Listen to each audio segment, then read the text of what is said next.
Hacia la séptima semana del desarrollo embrionario, la información genética contenida en los cromosomas sexuales inicia los eventos que diferenciarán el sexo del feto y que resultarán en el nacimiento de un individuo femenino o masculino.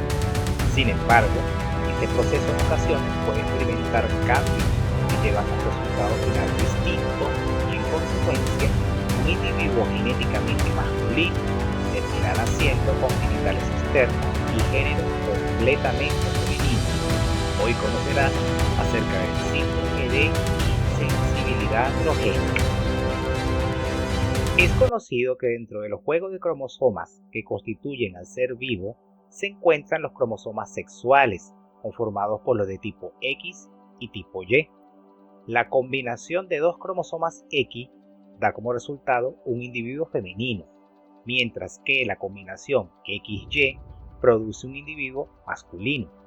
No obstante, esta simple unión no es lo único necesario para que el resultado sea el esperado, ya que deben suceder otros eventos que determinan la coincidencia del sexo cromosómico con el sexo físico del individuo. El síndrome de insensibilidad androgénica no es una enfermedad, sino más bien se le considera un desorden de la diferenciación sexual, por el cual un individuo cromosómicamente masculino termina naciendo físicamente femenino. Los reportes de esta condición se remontan a los trabajos de Morris en 1953, quien lo dio a conocer con el nombre de feminización testicular. En esencia, se trata de una mutación en la información genética del cromosoma X, por la cual se afecta el gen receptor de andrógeno, y esto va a producir cambios en la secuencia de eventos que determinan la formación de los órganos genitales. Dicho síndrome se encuentra dentro del grupo de herencia ligada al cromosoma X, donde están el daltonismo, que es la discapacidad de distinguir colores como el rojo y verde, y la hemofilia, que es la incapacidad de tener una hemorragia. En estos casos, el gen se hereda por vía materna, manifestándose mayoritariamente en los varones. Existen tres variantes del síndrome de insensibilidad androgénica, y así son SIA. Síndrome de insensibilidad androgénica completo, SIAC, en el cual la paciente, siendo cromosómicamente varón, presenta un desarrollo genital externo femenino completamente normal, teniendo una identidad claramente femenina. Síndrome de insensibilidad androgénica parcial SIAP, poco frecuente, y en el cual el individuo puede presentar físicamente o bien genitales externos con predominio femenino, pero con particularidades como un clítoris pronunciado, o genitales externos con predominio masculino, pero con micropene. Síndrome de insensibilidad androgénica leve, SIAL. En estos casos el individuo presenta genitales externos masculinos, pero con ginecomastia leve, es decir, mamas en el pecho muy pequeñas, además de poca producción de espermatozoides. A continuación veremos cuáles son los eventos clave en la diferencia sexual que permitirán entender cómo se produce el SIA. En la séptima semana del desarrollo, los embriones tienen gónadas definidas, es decir, no son ni ovarios ni testículos, siendo el periodo hermafrodita del embrión. Tanto el embrión cromosómico femenino como el masculino tienen, respectivamente, conductos paramesonéfricos y conductos mesonéfricos. Y esos conductos no están destinados a producir las mismas estructuras. Vamos a ver. En el caso de carga genética XX, esa carga le dice a la anatomía que active sus conductos paramesonéfricos y que, por otro lado, desactive sus conductos mesonéfricos.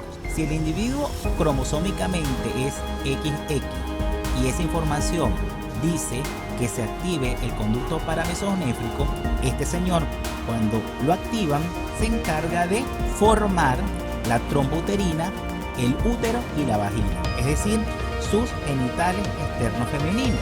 La formación de estos genitales externos femeninos es lo que estimula esa gónada indefinida se transforma en ovarios que empiezan a producir una hormona que son los estrógenos, que es lo que hace que usted fenotípicamente sea hembra. Ahora vamos a a ver a los caballeros. La carga XY hace que se produzca una sustancia que se llama sustancia inhibidora de Müller. Y esta sustancia va a hacer que se desactive el conducto paramesonéfrico y, por el contrario, se active el mesonéfrico, el cual es responsable de que se formen el epididimo, el conducto deferente, los genitales externos masculinos, que son los que van a definir la apariencia externa masculina. De igual manera, la formación de estas estructuras genitales masculinas es lo que va a hacer que la gónada indefinida se transforme en testículos, los cuales empiezan también a trabajar, pero no produciendo espermatozoides. Eso lo harán cuando ese chico alcance la pubertad, pero sí van a empezar a trabajar con la producción de la hormona testosterona, que es la que va a hacer que sus genitales externos, a saber, el pene y el escroto, todavía sin testículos porque esos bajan después que uno nace, determinen entonces que ese individuo sea fenotípicamente varón. Vamos a tener que debería producirse la sustancia inhibidora de Müller, pero en estos casos no se produce. Eso va a hacer que el conducto mesonéfrico quede bloqueado, no se activa, y en su defecto se activa es el otro, el conducto paramesonéfrico. Este conducto paramesonéfrico va a producir entonces, como ya dije, una trompa uterina, un útero y una vagina, es decir, genitales externos femeninos, pero la naturaleza tampoco es así de extrema, porque si bien es cierto que el conducto paramesonéfrico forma las estructuras que mencioné, en estos casos no va a formar trompa uterina ni útero, pero sí una vagina, la cual es corta, o como también se dice, vagina ciega. Como se forma esa vagina, que al fin de cuentas es un genital externo femenino, la gónada indefinida, que como no es ni ovario ni testículo, pero tiene la potencialidad de ser ambas, esa gónada indefinida empieza a producir hormonas femeninas, es decir, los estrógenos, pero que en este caso son producidos por lo que van a ser las células de Sertoli del testículo si se hubiese formado esto de manera normal. Estos estrógenos van a hacer que estos genitales externos femeninos, es decir, la vulva, esa vagina, se desarrolle y por lo tanto el individuo nace fenotípicamente hembra y esto pasa desapercibido.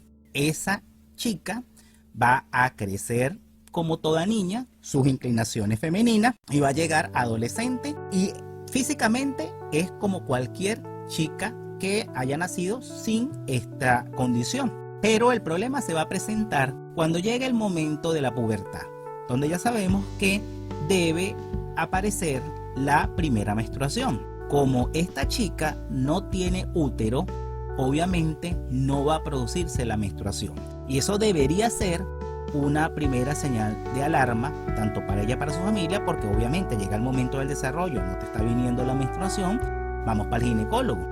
También otra señal de alarma que a veces se puede presentar es que en ese momento de la pubertad, esa gónada indefinida que está dentro de ella empieza a aumentar de tamaño, porque la producción de estrógenos, de hormonas femeninas, aumenta debido al desarrollo a esa edad. Y algunas chicas notan en la parte superior del vientre como unos bultitos.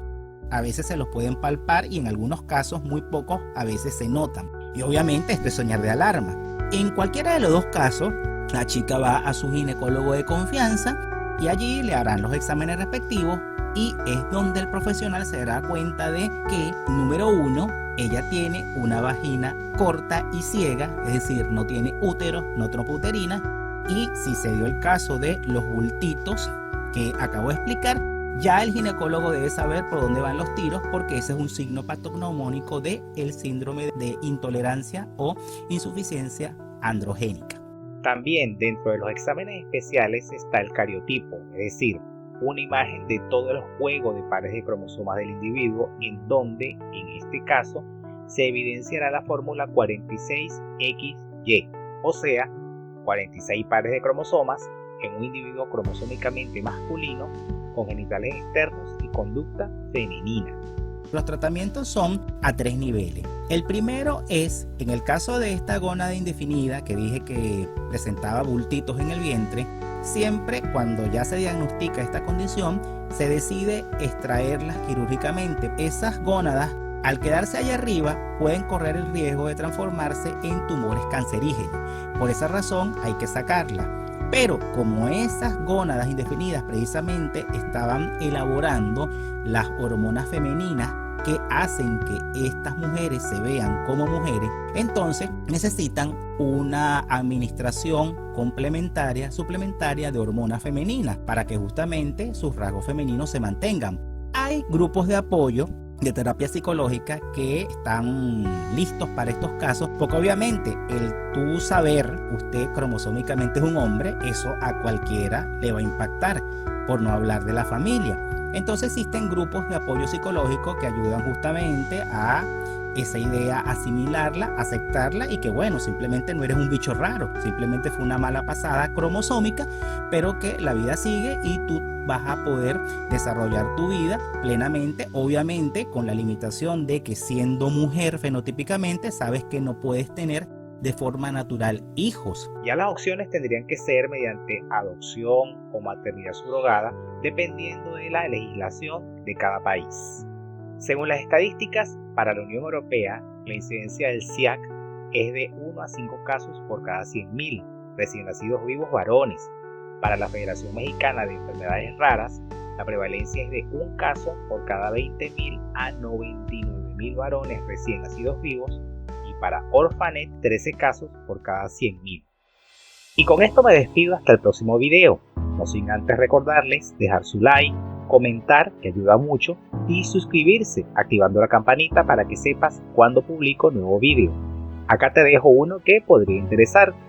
Por supuesto, y ante todo, gracias por su atención.